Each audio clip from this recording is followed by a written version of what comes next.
কি সুন্দর প্যালেটটা, আইশ্যাডো প্যালেটটা খুব সুন্দর। দেখো কত বিউটিফুল কালার রয়েছে আইশ্যাডো প্যালেটে। ওয়াও, একটু গ্লিটার গ্লিটার দিয়ে দিও। গ্লিটার আছে এটার মধ্যে? তাহলে ওর ড্রেসের সাথে ম্যাচিং একটু গ্লিটার গ্লিটার দিয়ে দিও। আমাকেও একটু গ্লিটার গ্লিটার করে দিও। আমার আই মেকআপ গ্লিটার করতে খুব ভালো লাগে। এখন মোহরের আই মেকআপ চলছে।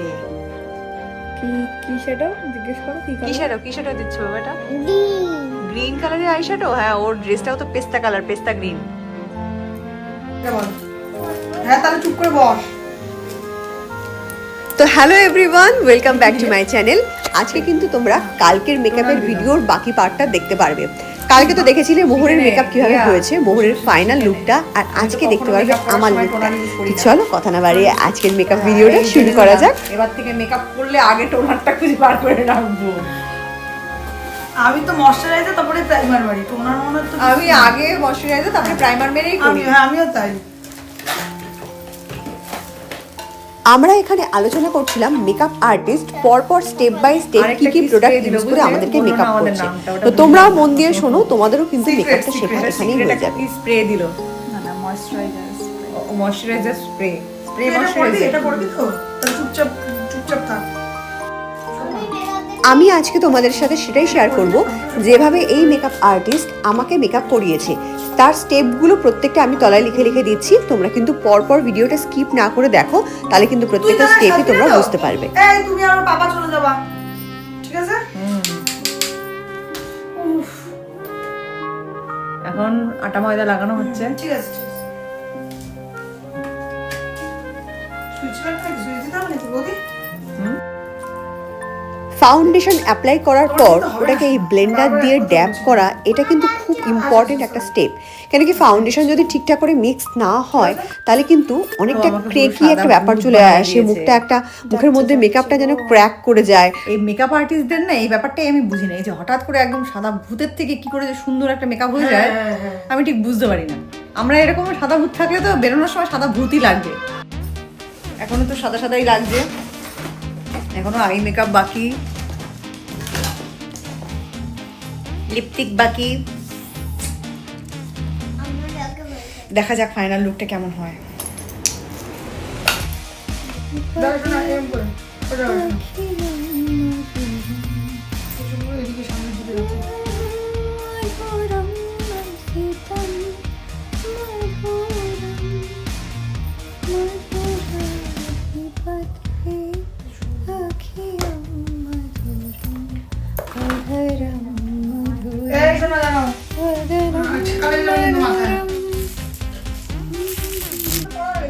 ফেস মেকআপের আরেকটা ভেরি ইম্পর্টেন্ট পার্ট হচ্ছে আই মেকআপ।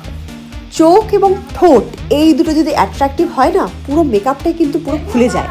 আর চোখ আর ঠোঁটের মধ্যে যে কোনো একটা মেকআপ একটু নড়বড়ে হয়ে গেলে মেকআপটা যেন কেমন একটা ইনকমপ্লিট বলেই মনে হয়।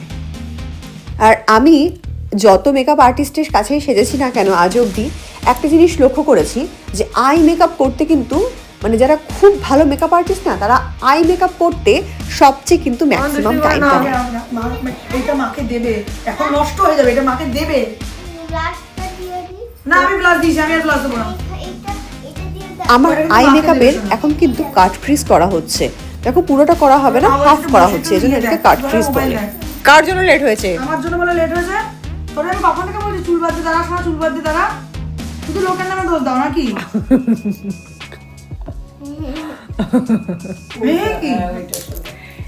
এরকম করে দেবো নাকি? দেখ যেমন করে ভাল লাগে একটু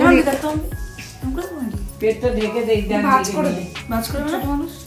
হ্যাঁ, একটু ভাঁজ করে ভালো লাগে। দাঁড়া শোনা দাঁড়া। দাঁড়া বাবা, দাঁড়া দাঁড়া দিক, ওনাটা একটু বড় হলে ভালো হতো, একটু কিছু করা যেত। যেমন আছে তেমন তো সাজু আর বড় হইলে সামলাতে পারতো এই দেখ আমি এরকম করে দেবো না, ভালো লাগছে না। হ্যাঁ, কি রকম ভাঁজ করে কি করে দিতে বলছিস? পিছন দিকে শুধু দুই হাতে দিত। বেশি না, তুই যাবি না বিয়ে বাড়ি? তাহলে তাহলে তো যাওয়ার দরকার নাই, ছাড়, তোর মা আর বাবা চলে যাও।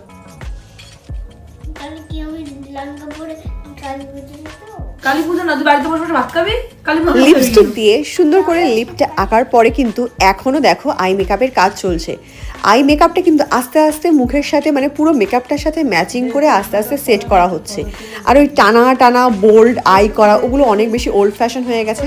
তো আমি এজন্যই বলেছিলাম একদম সিম্পল করো, হ্যাঁ যেহেতু ড্রেসের মধ্যে স্টোন টোন বসানো রয়েছে এই জন্য একটু জাস্ট গ্লিটারটা অ্যাড করে দিও। তো সেটাই কিন্তু মেকআপ আর্টিস্ট করছে। না টিকলিটা বললে এইবার সিঁদুর পরার পালা। আমি বলেছিলাম যে সুন্দর করে একদম ভরাট করে ভি মতন করে সিঁদুরটা পরিয়ে দিও। অনেকে সিঁদুর পরার পরে সিঁদুরের একদম ওই মাথাটা একটা স্টোনও বসায়, বাট আমি সিম্পলি রাখতে চেয়েছিলাম। তো এই লুকটা আমার খুব ভালো লাগে সিঁদুরের। আর এরপরে হেয়ার তো আগেই ক্রিম্পিং করে নিয়েছে, তোমরা দেখতে পেয়েছো। এখন কিন্তু হেয়ারটাকে ব্যাক কম করে ওটাকে স্প্রে দিয়ে ফিক্স করে নিচ্ছে। এতে কি হবে, চুলটা অনেক বেশি পাফি হয়ে যাবে। আমার আগে খুদে করে আইয়া যাবে, অপারেশন হবে তাই কথাও বলে, হাসিও পায়।